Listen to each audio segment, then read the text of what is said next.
Bienvenue dans le podcast Changer pour mieux, le podcast qui aide les femmes à aligner leurs aspirations personnelles avec leurs aspirations professionnelles.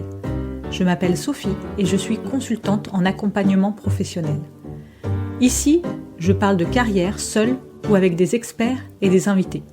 Si vous souhaitez avoir des conseils, des astuces, des expériences inspirantes pour vous aider dans vos réflexions professionnelles, vous êtes au bon endroit. Bonne écoute. Bonjour à tous, bienvenue dans ce nouvel épisode de Changer pour mieux. Aujourd'hui, nous allons parler du conflit travail-famille ou comment trouver l'équilibre, comment gérer le conflit travail-famille. Pourquoi cet épisode ? Parce que le conflit travail-famille est un sujet central pour beaucoup de femmes, en particulier les femmes qui travaillent, qui sont mères et qui jonglent entre les responsabilités familiales et professionnelles. Beaucoup de femmes se sentent prises en étau entre les exigences de leur travail et les attentes de leur vie personnelle. Cet épisode vise donc à mettre en lumière ces conflits et à proposer des pistes pour les réduire. Ce que vous allez apprendre dans cet épisode, c'est ce qu'est le conflit travail-famille et le conflit famille-travail, ses causes, ses conséquences et pourquoi il affecte particulièrement certaines personnes.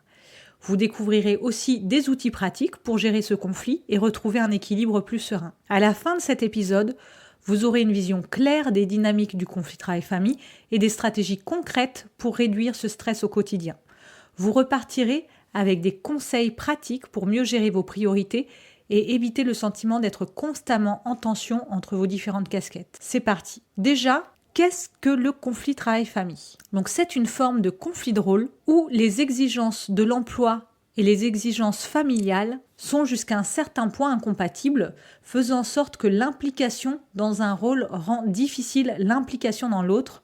En tout cas, c'est comme ça que le définissent Greenhouse et Buttle en 1985 dans leur article sur le conflit de travail-famille. Le conflit travail-famille en fait référence à l'interaction négative entre les exigences professionnelles et les responsabilités familiales, où une sphère vient interférer dans l'autre sphère, créant ainsi du stress et des tensions. On parle de conflit interrôle lorsque les exigences d'un rôle, celui de la mère par exemple, entrent en conflit avec les exigences de l'autre rôle, celui de la professionnelle. De plus, on voit apparaître de plus en plus de familles monoparentales. Les familles monoparentales sont souvent féminines. Avec le vieillissement de la population aussi, on a affaire à ce conflit travail-famille parce qu'on a de plus en plus de personnes aidantes qui doivent aussi faire face à la charge d'un parent âgé. On a la féminisation de la main-d'œuvre qui fait augmenter ce conflit travail-famille, vu qu'on a plus de femmes sur le marché du travail, et l'augmentation aussi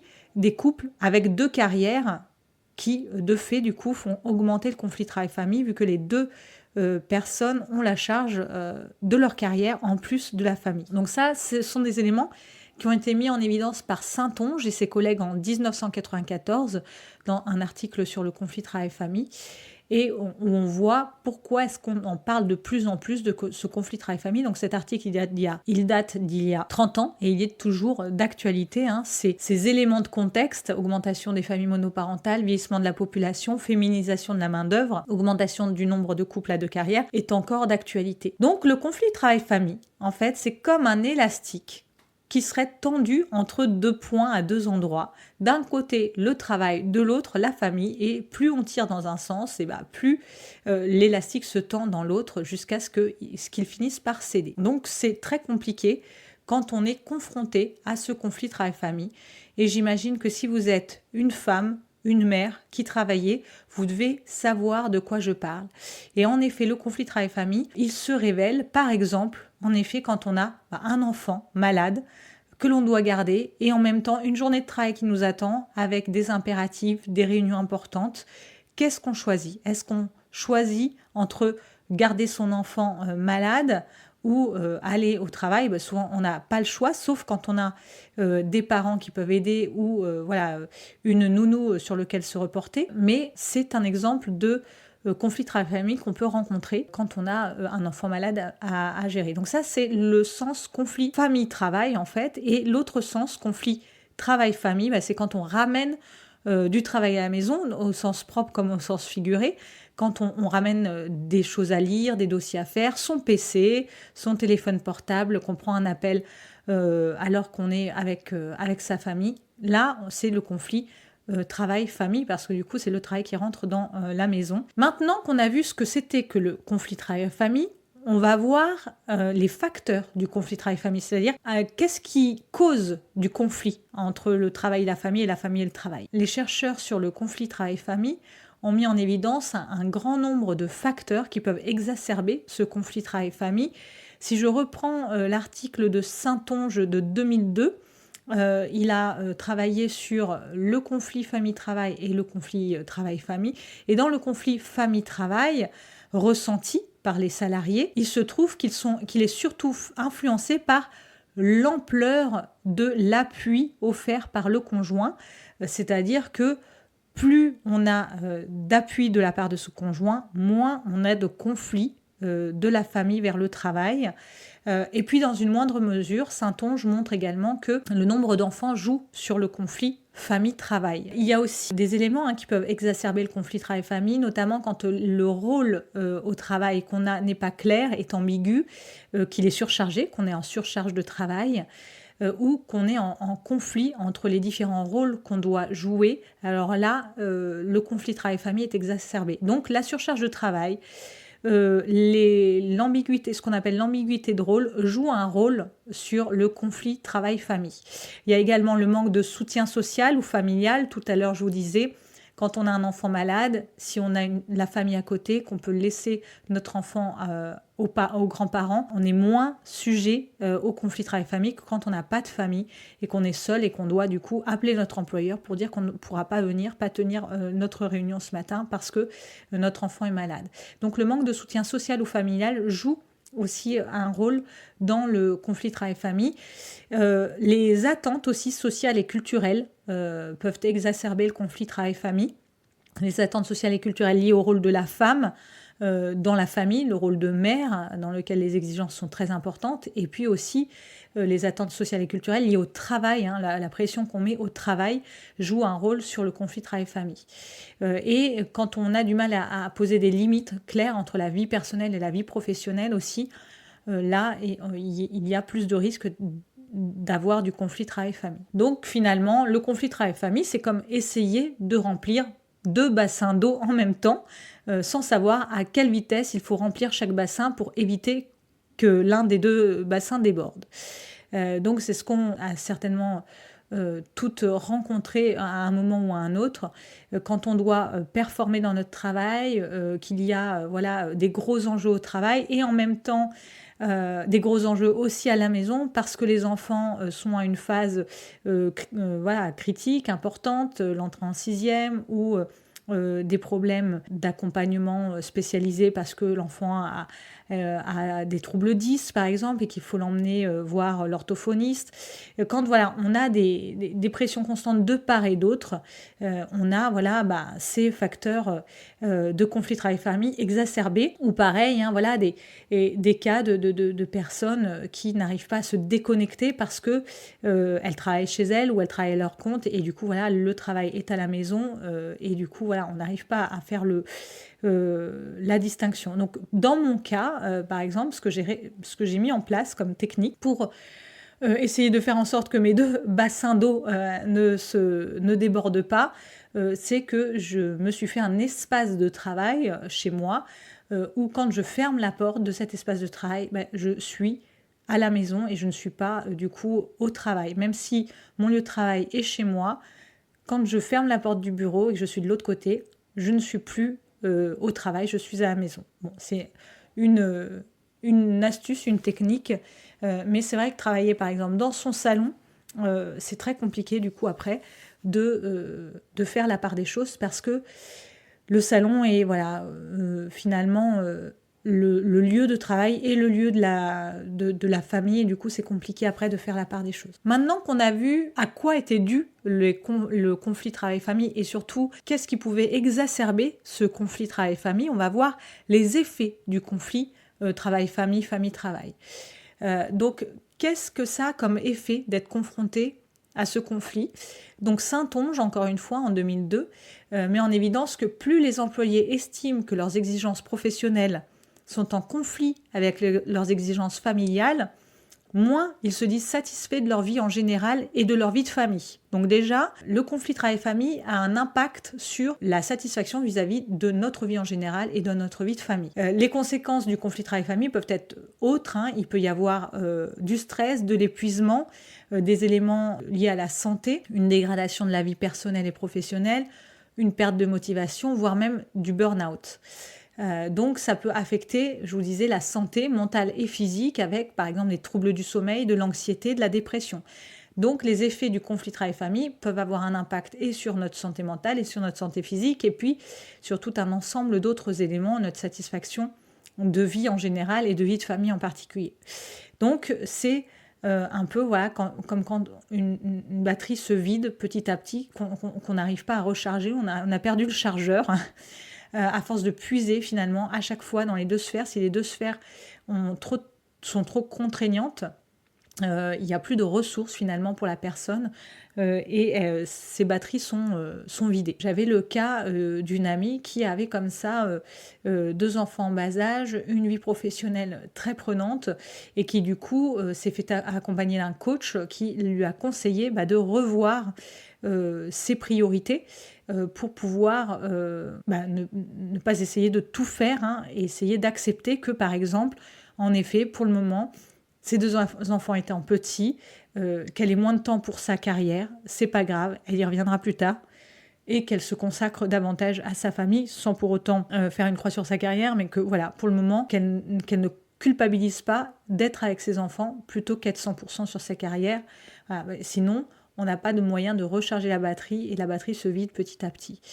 Donc, il peut y avoir des personnes qui se sentent submergées parce qu'elles ont des très grosses attentes vis-à-vis de leur vie professionnelle et vis-à-vis de leur vie personnelle et que du coup finalement leur emploi du temps, leur bande passante ne suffit plus, elles n'ont plus de temps pour se recharger, pour répondre à leurs besoins et du coup elles ressentent petit à petit une perte de sens dans leur vie liée à ça. Donc du coup maintenant qu'on a vu à quoi était dû le conflit travail-famille et les effets du conflit travail-famille, qui est particulièrement concerné par le conflit travail-famille. Comme je l'ai dit au début, les plus concernés par le conflit travail-famille, c'est les femmes, en particulier les femmes mères qui travaillent, sont les plus touchées par le conflit travail-famille parce que les attentes de la société, les attentes culturelles sont importantes vis-à-vis d'elles, notamment vis-à-vis de leur rôle de mère et aussi vis-à-vis de leur rôle de professionnelle. Une mère au foyer, par exemple, n'est pas très valorisée dans nos sociétés.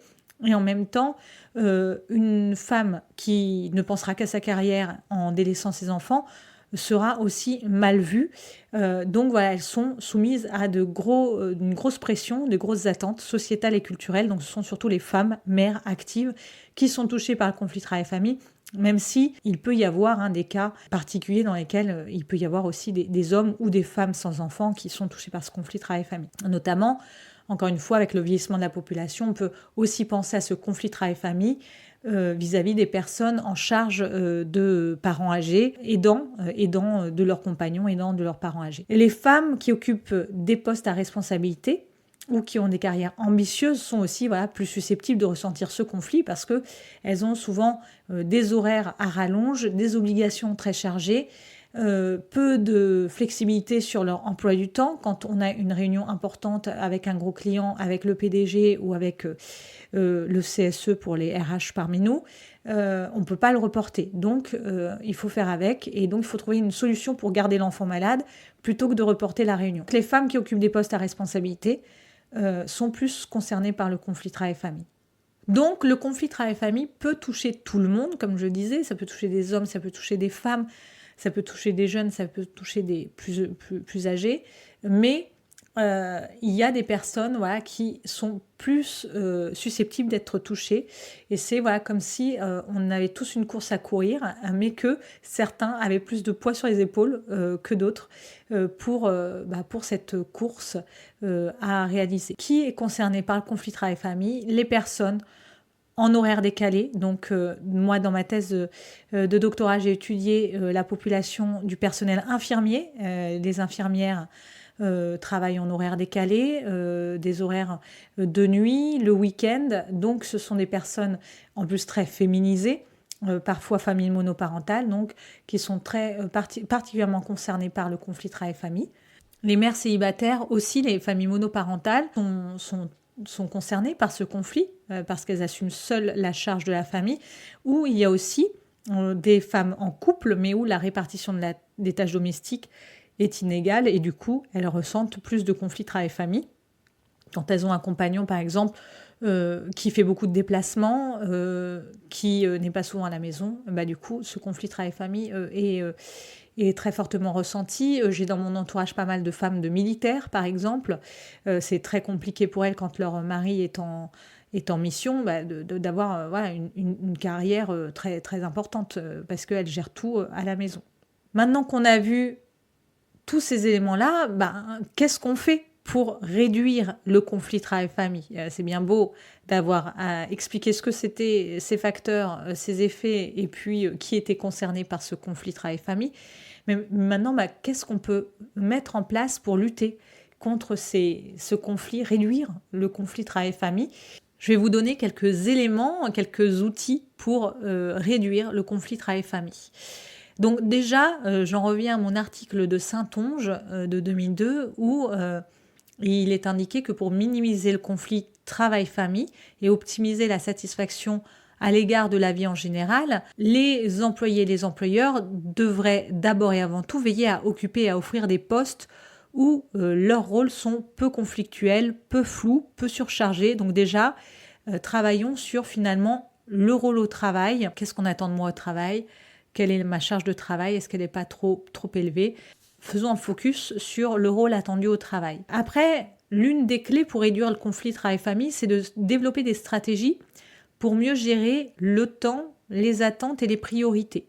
Donc il peut y avoir un certain nombre d'outils, comme des outils de gestion du temps, des outils liés à la délégation des tâches et des outils liés à la communication avec son entourage. Même si le conflit travail-famille peut être intense, il existe des stratégies concrètes pour réduire le stress provoqué par le conflit travail-famille et retrouver un meilleur équilibre. Quelques outils et approches peuvent faire une différence et donc parmi ces outils, je vais vous en donner quelques-uns et après, j'espère qu'ils vous aideront. Déjà, des outils de gestion du temps et des priorités. Une des clés pour arriver à réduire le conflit travail-famille, c'est de prioriser. Savoir ce qui est le plus important à un moment donné de sa vie peut alléger la pression. Comme je vous le disais pour mon amie, quand elle a géré ses priorités, elle s'est dit ma priorité à ce moment-là, mes enfants sont petits, ce sont mes enfants. Ça l'a soulagée et ça lui permet de relativiser les choses. Après, il peut y avoir la gestion des priorités en termes d'organisation du temps. Des outils pratiques pour gérer son temps.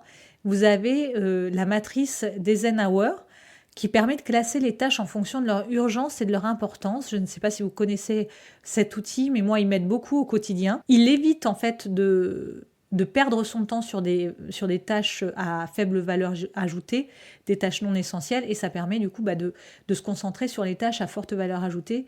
Et moi, je m'en sers tous les jours, et donc cette matrice permet de classer les tâches importantes et urgentes, les tâches non importantes mais urgentes, non urgentes mais importantes ou non importantes, non urgentes. Moi, personnellement, je leur mets une somme, c'est 100 pour les tâches importantes et urgentes, 10 pour les non urgentes mais importantes ou urgentes mais pas importantes, et 1 pour les non urgentes non importantes. Et quand j'utilise cette méthode, évidemment, après, il faut commencer par celles qui ont le plus de points, donc les 100, les importantes et urgentes. Attention à être réglo avec vous-même et ne pas mettre tout important et urgent. Tout n'est pas important et urgent. C'est vrai que quand on commence par les importantes et urgentes, du coup, ça soulage, ça permet de bien gérer son temps. Et le fait de l'écrire aussi, d'avoir un endroit où écrire sa liste de tâches avec cette classification permet aussi de décharger son mental et donc de lutter contre la charge mentale. Il y a une autre méthode qui est la méthode Pomodoro, qui est une technique qui consiste à travailler en bloc de 25 minutes et de faire des courtes pauses toutes les 25 minutes pour maintenir une concentration optimale tout en évitant la surcharge mentale. Il peut y avoir d'autres méthodes, par exemple la méthode où on va se concentrer sur une tâche pendant un certain temps en coupant toutes les notifications, en se mettant dans une bulle, en s'octroyant ce temps pour travailler en totale concentration. le deep work, qui permet aussi d'avancer très rapidement sur des choses. Ça, c'est quelque chose qui est parfois difficile à mettre en place en entreprise quand on ne travaille pas en télétravail. Mais quand on est en télétravail, on peut le mettre en place. Et donc, comme outil pratique pour appliquer ces éléments-là, je vous disais, écrire, ça permet de lutter contre la charge mentale. Vous pouvez utiliser par exemple Trello ou Notion, ou simplement aussi un agenda papier ou un support papier pour planifier, suivre vos tâches professionnelles et personnelles d'ailleurs en un seul endroit, tout en priorisant les urgences et les délais. Vous pouvez avoir, si vous travaillez toujours au même endroit, un grand tableau. Moi, c'est ce que j'avais quand j'étais en poste, un grand tableau dans lequel j'avais une colonne à faire en cours, en attente et terminée. Et donc, je le mettais avec des post-it et je déplaçais mes post-it d'une colonne à l'autre et ça me permettait de me vider la tête et puis d'avoir une vision globale sur l'ensemble des choses que j'avais à faire. Un deuxième grand outil, c'est la délégation des tâches. Plus simple à dire qu'à faire, mais c'est important d'apprendre à déléguer, que ce soit ces tâches personnelles comme ces tâches professionnelles. Les femmes, notamment dans la partie personnelle, portent une grande partie de la charge mentale, domestique. Déléguer les tâches est importante.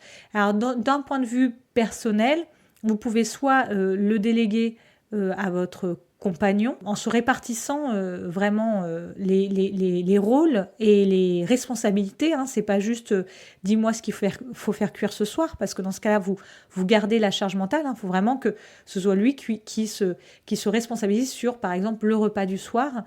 Ou alors aussi, si lui-même est très occupé, ça peut être délégué à quelqu'un d'externe, une femme de ménage, une nounou pour les enfants. Et moi, quand mes enfants étaient petits, j'avais une nounou qui les récupérait à 16h30 après l'école, qui les faisait jouer au parc, qui était génial, et qui les ramenait à la maison, et qui leur faisait leur bain. Et quand je revenais, au moins, voilà, je n'avais pas cette charge et ça m'a beaucoup aidé à lutter contre ce conflit travail-famille. En plus, ils étaient très, très heureux avec elle. Donc, du coup, c'est vrai que ça m'a beaucoup aidé quand les enfants étaient petits, d'avoir une nounou. Il faut se renseigner auprès de la CAF. Il y a des aides importantes quand on a des enfants de moins de 3 ans et quand on ne paye pas déjà une nounou pour les garder en journée.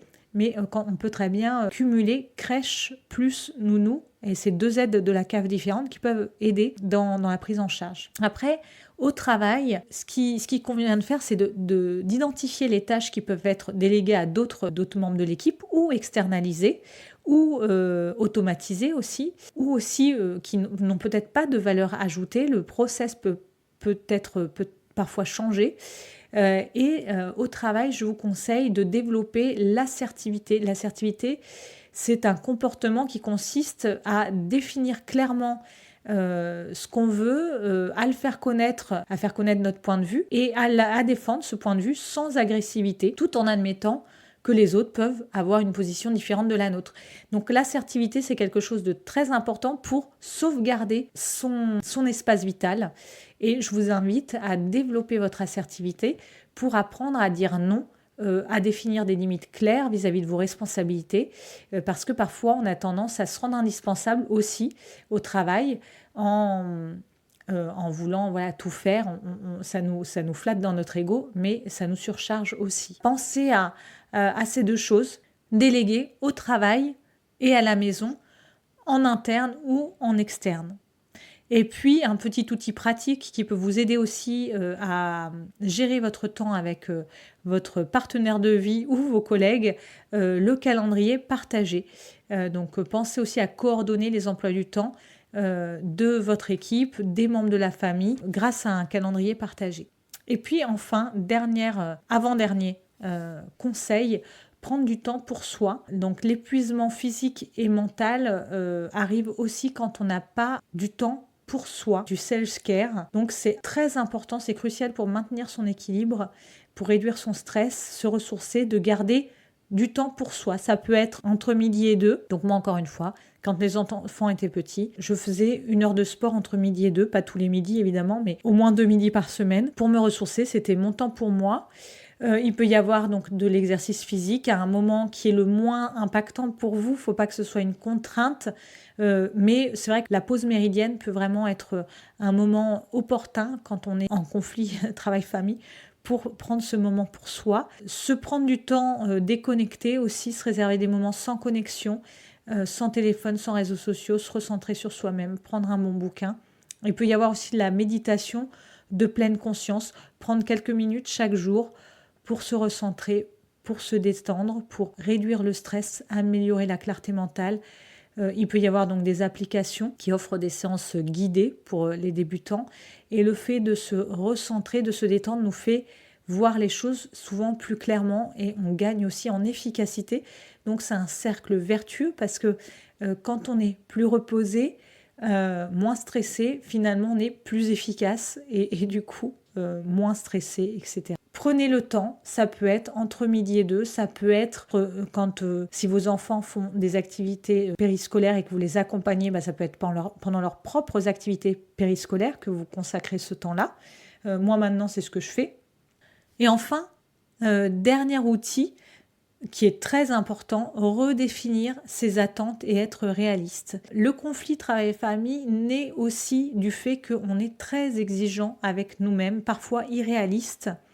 Et du coup, il est important de se poser et de se demander qu'est-ce qui est indispensable pour notre équilibre. L'équilibre parfait n'existe pas, mais il y a des choses qui sont prioritaires et d'autres qui le sont moins. Certaines de mes invitées des épisodes de podcast ont rencontré des coachs et pour pouvoir identifier ces attentes, ces priorités, souvent le coach leur pose une question. Alors la question, ça peut être qu'est-ce que vous feriez si vous aviez 1 million d'euros, donc pas de contraintes financières. D'autres questions, ça serait qu'est-ce que vous feriez si vous aviez une baguette magique. Mais en tout cas, l'idée c'est de se centrer sur ce qu'on veut, sur ses valeurs. Donc, réfléchir sur ses valeurs. Je vais vous mettre en lien de ce podcast le test de Schwartz sur vos valeurs. Et il vous aidera à connaître les vôtres et du coup à redéfinir peut-être vos priorités. Donc, prenez un moment pour identifier ce qui est vraiment important pour vous. Ça permet de mieux cibler vos efforts, de mieux comprendre, de mieux accepter aussi du coup vos limites. Si ma priorité c'est de faire du bien autour de moi et que du coup mon emploi du temps ne me le permet pas, je vais peut-être recentrer mes efforts pour aller prendre ce temps vers les autres, quitte à ce qu'il y ait d'autres éléments qui ne soient pas accomplis, mais au moins je sais que c'est ça finalement qui me motive, c'est ça mon moteur. Donc il s'agit d'accepter en fait que certaines choses doivent être mises de côté. Rien n'est immuable, rien n'est irréversible. C'est pas parce qu'on met les choses de côté aujourd'hui qu'on peut pas y revenir demain. Donc certaines choses peuvent être mises de côté pour une période sans culpabilité. Dites-vous aussi que les choix que vous faites aujourd'hui peuvent aussi être réversibles. Et il y a beaucoup de choix qui sont réversibles. Fixez-vous aussi des objectifs SMART, spécifiques, mesurables, atteignables, réalistes, temporels, pour vous concentrer sur des objectifs donc réalisables et ne pas vous surcharger avec des attentes trop ambitieuses. Donc par exemple, vous avez décidé de réduire vos heures de travail après 18 heures pour être plus présente auprès de vos enfants, mais du coup, vous avez dû peut-être renoncer à certaines opportunités professionnelles qui vous amenaient à travailler plus tard ou à vous déplacer. Mais vous savez que pour vous, à ce moment-là, ce qui est important, c'est de vous occuper de vos enfants et donc vous êtes plus sereine avec votre décision. On arrive au terme de cet épisode sur le conflit travail-famille. Les outils et méthodes que nous venons de voir sont des éléments qui vous permettront de réduire ce conflit. J'espère qu'ils vous aideront. Si vous les mettez en place, n'hésitez pas à me faire un commentaire dans votre plateforme de podcast pour me dire s'ils ont été efficaces ou pas. Il est possible de trouver un équilibre serein, même si l'équilibre parfait n'existe pas. N'oubliez pas que chaque petite action compte. Comme le dit le podcast The Bee Boost, on est dans la théorie des petits pas. Une petite action peut faire une grande différence dans le conflit travail-famille. Nous arrivons donc au terme de ce podcast. En résumé, les points clés. Le conflit travail-famille est un défi majeur pour de nombreuses femmes, particulièrement celles qui jonglent avec des responsabilités professionnelles et familiales. Mais il est possible de mieux gérer ce conflit en mettant en place des stratégies de gestion du temps et de priorisation. N'oubliez pas de consulter les liens dans la description du podcast. pour plus d'outils et de lectures complémentaires sur le sujet. N'hésitez pas à me laisser un avis, un commentaire. N'hésitez pas aussi à nous partager vos propres stratégies pour gérer le conflit travail-famille et nous dire ce qui a marché pour vous. Merci d'avoir écouté Changer pour mieux et au prochain épisode.